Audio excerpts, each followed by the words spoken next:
yow ban jàngat nga nu mën a defal ci li nga xam ne mooy résultat yi président bu cour d'appel bu Ndakaaru joxe ni ki démb mu mel ni fileeki minute comme ni ko Clédor Sène waxee bu amul benn candidat bu xam ne def na recours ngir contester résultat yooyu mën nañu jàpp ne officiel na Bassirou Diomaye Faye nekk na président de la République du Sénégal.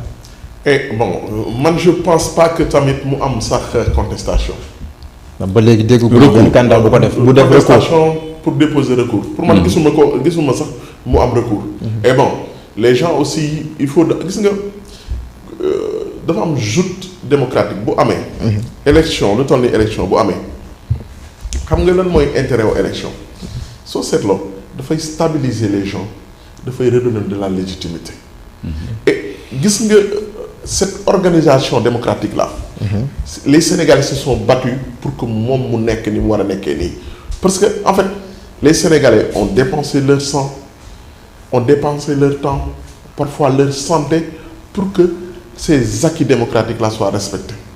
te loolu je pense que ne. et ñi participer ñëpp tamit ils ont eu cette grandeur là jour bi nga xamante ni élection yi jàll na da ngay gis que ne le Sénégal est plus important que nos propres personnes. Et loolu daf ko wane ba cette rencontre là on vient d'avoir des images de la rencontre entre Macky et Ousmane Sonko et Diomaye. Au palais présidentiel. On se rend compte que ne. C'était quand aujourd'hui? C'est aujourd'hui même. Je pense que je les ai ratés. C'est ça. Non, ça vient tout juste là de tomber. Il y a les images là qui viennent de défiler. Tout à fait. Mais c'est très très important. xam nga lan rek la ñuy jàngal Clédor. Le Sénégal est beaucoup plus important que nos propres personnes. Tout à fait. Et maintenant, je fais partie des gens qui saluent la grandeur de Ousmane Sonko sur ce fait-là. Parce que ça sert à rien. Hein.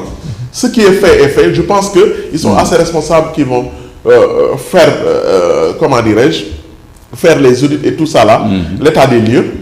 Mais en dehors de tout ça là, il y a on y met les formes. On y met les formes.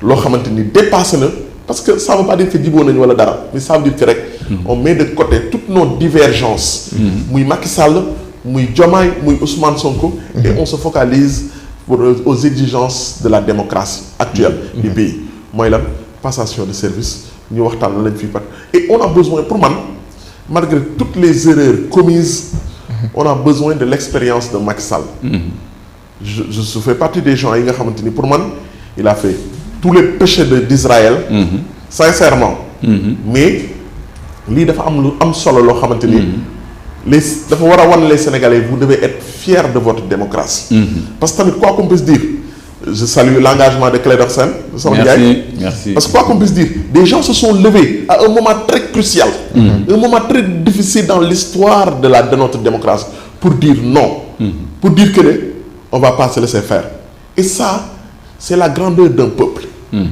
Quand ça dérive, il y a des gens qui disent non.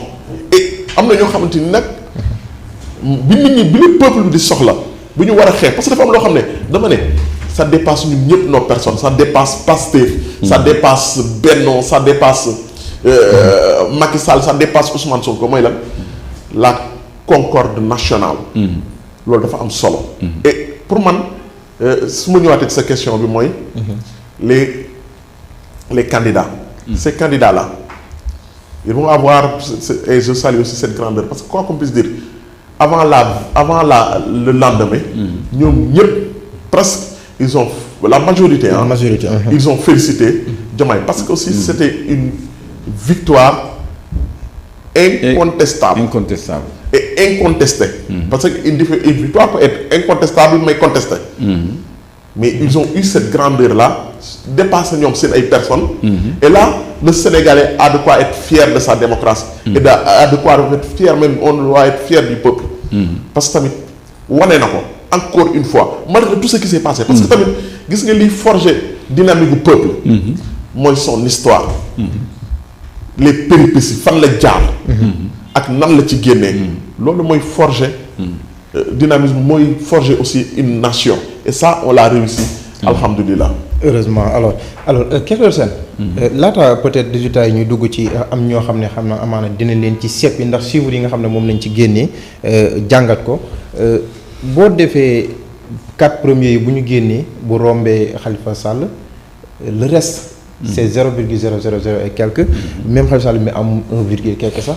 la question mooy quelle est maintenant l'importance du parrainage yi nga xam ne tey ñi nga xam ne ñoo ñëpp dañu am ay 0,00 li ñu am wala li ñu wax ne am nañu ko ba jàll état parrainage quand même bu ñu ko amoon dinañu weesu score bi nga xam ne moom la ñu am ci élection yi. si maa ngi ciy ñëw damay kii embrayé fii kii daanelee rek. ci suñu démocratie. c'est-à-dire suñu démocratie. dafa majeure dafa mature. suñu peuple dafa am culture démocratique. ñun li ñu doon demander Macky Sall lii rek la woon. tout à fait mu organiser ñu ay élections. c'était très simple parce que y avait le calendrier républicain qui nous donnait rendez-vous au 25.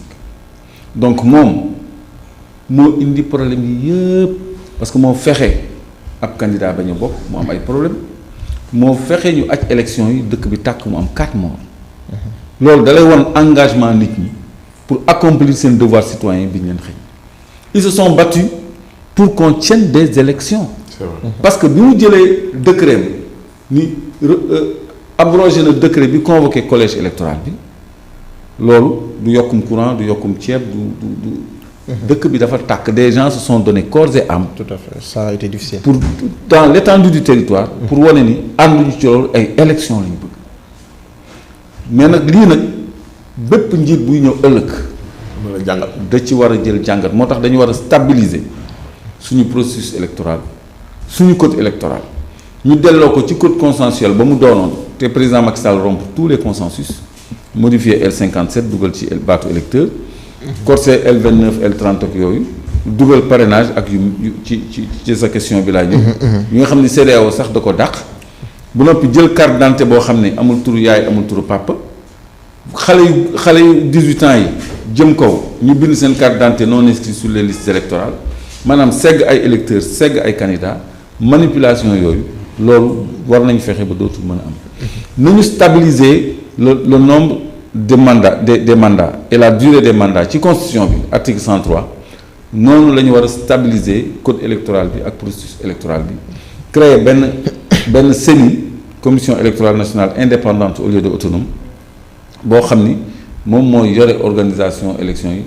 d'amont en aval ci njëlbeen ba ci cappaandaw ko donc loolu je crois que mooy leçon bi nouvelle autorité yi war a tirer ca la ñu daj yépp pour am ay élection tey jii mën nañu rafetlu parce que àgg nañ ci tegu na ci yoon mais li ko jiitu il y a eu d'énormes sacrifices et d'énormes enfreintes aux libertés et au droit de vote léegi nag parrainage bi nga xam ni CEDEAO da ko dàq Macky Sall dugal ko ci da lay won ni amul benn pertinence parce que li ñu ci njëkkoon wax mooy pour éviter ku jóg rek nekk candidat léegi on a eu 19 candidats mais ce qui est bizarre mooy 19 candidats yooyu ñu ni yee am nañu parrainage mais kenn amu ci 50 000 voix à part Khalifa Sall bi am 70 000 voix kon ñoom la ñu déposé parrainage fu ñu ko jëlee. sur les 19 il y a 15 yoo xamante ni li ñu am ci élection yi matul leen jàllal parrainage. mënu leen jàllal parrainage donc loolu ñoom naka lañ ko lijjantee ak naka la demee ba ñoom ñu am parrainage loolu aussi c'est une question à se poser. day wane rek impertinence su parrainage bi nga xam ne. ñëpp newoon nañu nañ ko xoolaat ci anam ñu koy doxalee man j'aurais préféré booy dem élection nga ci dossier yi ngay fournir par exemple ñu boole ci déclaration de patrimoine. nga ñi ngay fayee caution. mais nga déclarer def boolewaale ci déclaration de patrimoine. donc les 9 pièces ñu yokk. ñu def 10 pièces. loolu bu ñu ko defoon rek ci 19 yi. man xam naa ne am na ñu bëri ñoo xam ne du ñu woon nekk candidat mais il faut que ñu xaar ba nga falu président ñu lay doog a laaj déclaration de patrimoine je crois que loolu mën na ñëw en amont. et li nga wax dafa am solo dafa am solo. sama nijaay. Clédor li ma dafa am solo. xam nga moo am solo. parce que déjà pour moi c'est une occasion rêvée. On a démontré les limites de notre système.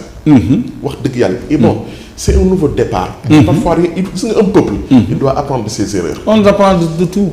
donc mooy li mu wax au lieu que loolu sacrifice yooyu yëpp coono bi ñu dund ba yegg si fii ñu bañ a rek ànd ak. alhamdulilah mais ñu tiré ca leçon quoi. mais pour man gis nga man à chaque fois en tant que croyant pour man malheur bu ñëw rek ñu def ci war a jàng. pour man Ousmane Sonko le fait que nekkul président. il doit prendre ça positivement. et c'est une occasion. il a les mains comment dirais-je. il a les mains très libres. pour refaire parce que tamit quoi comme dire. xam nga lu tax mu garaaw. il porte la responsabilité de l'élection de Diomaye. mais aussi il porte la responsabilité de la réussite du projet. parce que il a été publicité gis nga élection yi. xam nga suñu ñëwee sax sur les scores comme ni nga ko waxee. je pense fii laa toog nga toog fii.